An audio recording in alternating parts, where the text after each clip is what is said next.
Assalamualaikum warahmatullahi wabarakatuh. Kami dari kelompok 4 S1 Keperawatan A 2020 akan mempresentasikan tugas farmakologi yang berjudul Interaksi Obat dengan Enzim. Kelompok kami beranggotakan Agelina Nur, Awaliyatun, Hawa Arum, Lili Alifatun, Mayang Kusumawe, Pramesti Rekita, dan Putri Fatmawati.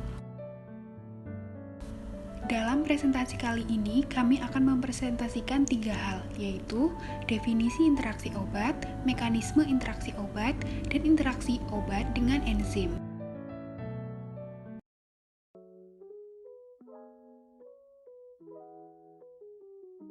Yang akan dibahas pertama kali adalah definisi dari interaksi obat. Interaksi obat merupakan salah satu dari 8 kategori masalah terkait obat atau drug-related problem.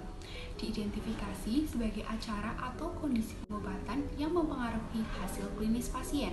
Interaksi obat terjadi ketika farmakokinetik dan farmakodinamika suatu obat dalam tubuh berubah atau ada zat lain, berdasarkan Priestley dan Rutherford 2005.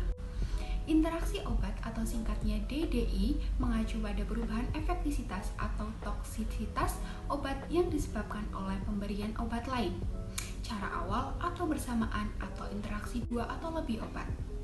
Selanjutnya, jika interaksi obat meningkatkan toksisitas, ini dianggap penting secara klinis dan atau mengurangi keefektifan interaksi obat, terutama bila menyangkut misalnya obat-obatan dengan margin keamanan yang sempit atau indeks terapeutik sempit, glikosida jantung, antiglukagen, dan obat yang menghambat pertumbuhan sel.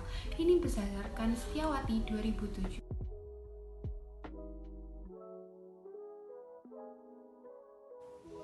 Untuk mekanisme interaksi obat yaitu dapat terjadi yang pertama melalui interaksi farmasetik. Interaksi farmasetik ini bersifat langsung dan dapat secara fisik maupun kimiawi. Interaksi farmasetik terjadi presipitasi, perubahan warna yang selanjutnya menyebabkan obat menjadi tidak aktif. Contohnya yaitu interaksi phenitonin dengan larutan dekstrosa 5% terjadi presipitasi. Yang kedua yaitu ada interaksi farmakokinetik. Interaksi farmakokinetik ini melalui beberapa proses yaitu ada absorpsi, distribusi, metabolisme, dan ekskresi yang dapat meningkatkan serta menurunkan kadar obat dalam plasma.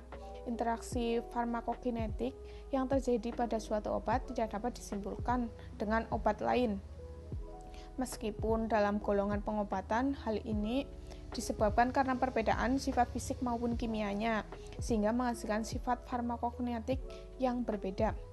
Contohnya yaitu interaksi farmakokinetik dengan simetidin tidak dimiliki oleh penghambat reseptor H2.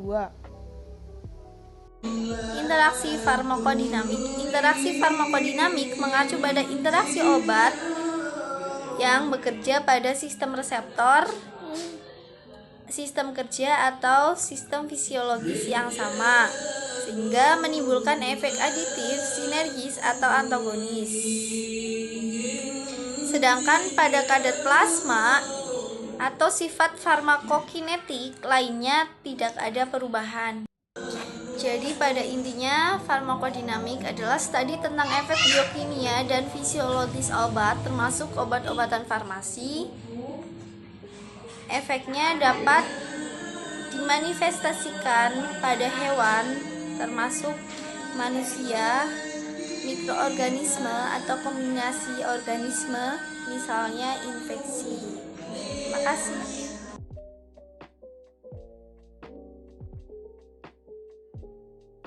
Pembahasan 3.3 Interaksi obat dengan enzim. Ketika obat atau bahan kimia berinteraksi dengan enzim di dalam tubuh, terjadi interaksi obat dengan enzim. Obat tersebut bekerja dengan cara menggabungkan atau membatasi produksi atau meningkatkan produksi enzim itu sendiri. Misalnya, obat kolinergik. Obat kolinergik bekerja dengan mengikat asetilkolinesterase. Enzim itu sendiri bekerja dengan mendegradasi asetilkolin menjadi asetil dan kolin. Oleh karena itu, ketika asetilkolinesterase dihambat, asetilkolin tidak akan terurai menjadi asetil dan kolin. Tujuan dari tindakan non-spesifik adalah bahwa obat tersebut bekerja dengan mengikat reseptor. Contoh obat ini termasuk natrium bikarbonat yang mengubah pH cairan tubuh, alkohol yang mengubah sifat protein, dan norit yang mengikat racun. Zat beracun atau bakteri obat yang mengikat reseptor disebut agonis. Jika ada obat yang tidak berikatan sempurna dengan reseptor, maka disebut agonis parsial, karena hanya sebagian saja yang berikatan. Selain memiliki efek farmakologis, bila reseptor ditempati oleh senyawa tersebut, tidak akan menimbulkan efek farmakologis. Zat ini disebut antagonis. Jika obat antagonis dan agonis diberikan pada waktu yang bersamaan di masa yang mendatang, dan obat antagonis memiliki kekuatan pengikatan yang lebih kuat, efek agonis dapat diblokir. Antagonis itu sendiri adalah antagonis kompetitif dan non-kompetitif. Ketika obat dan agonis digabungkan pada posisi yang sama, itu disebut antagonis kompetitif. Penghambatan atau induksi enzim dalam proses metabolisme obat terutama berlaku untuk obat atau zat yang merupakan substrat dari enzim mikrosom hati sitokrom P450 atau CYP. Beberapa isoenzim CYP penting dalam metabolisme obat, termasuk CYP 2D6 juga dikenal sebagai deprisoquin. Hydroxylase adalah isoenzim CYP pertama yang diketahui yang aktivitasnya dipengaruhi oleh quinine, paroxetin, dan terbina. Penghambatan VAN dan obat lainnya CYP3A metabolisme lebih dari 50% obat yang banyak digunakan. Selain hati dan usus kecil dan ginjal juga dipengaruhi oleh ketokonazol, itrakonazol, etitromisin, warfarin di hati, dan dihambat oleh obat-obatan seperti ciprofloxacin dan fluvoxamine.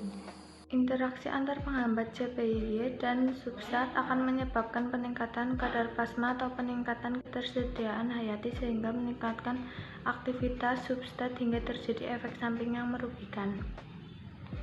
Berikut ini adalah contoh yang melibatkan interaksi inhibitor CYP dengan substratnya.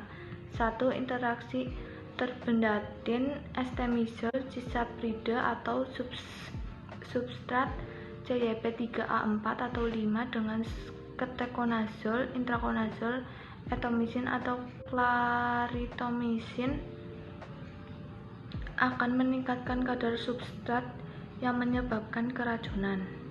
Dan memperpanjang interval QT akan menyebabkan ventricle aritmia atau ototorsil yang fatal yang mengakibatkan fatal infark jantung.